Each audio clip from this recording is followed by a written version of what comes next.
సచిన్ తనయుడు అర్జున్ టెండూల్కర్ అరుదైన ఘనతను సొంతం చేసుకున్నాడు. వైట్ బాల్ క్రికెట్లో 50 వికెట్లు మైలురాయిని అందుకున్నాడు. ప్రతిష్టాత్మక దేశవాళీ వన్డే టోర్నీ విజయ్ హజారే ట్రోఫీలో గోవాకు ప్రాతినిధ్యం వహిస్తున్న అర్జున్ టెండూల్కర్ ఒడిశాతో జరిగిన మ్యాచ్లో 3 వికెట్లు పడగొట్టాడు.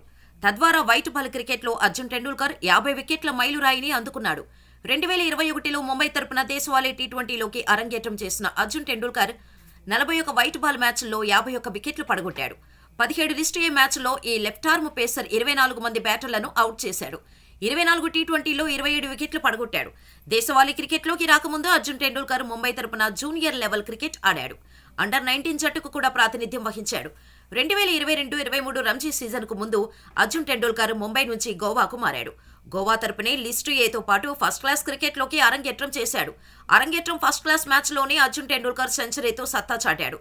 17 ఫస్ట్ క్లాస్ మ్యాచ్లో అర్జున్ టెండూల్కర్ 37 వికెట్లు పడగొట్టాడు.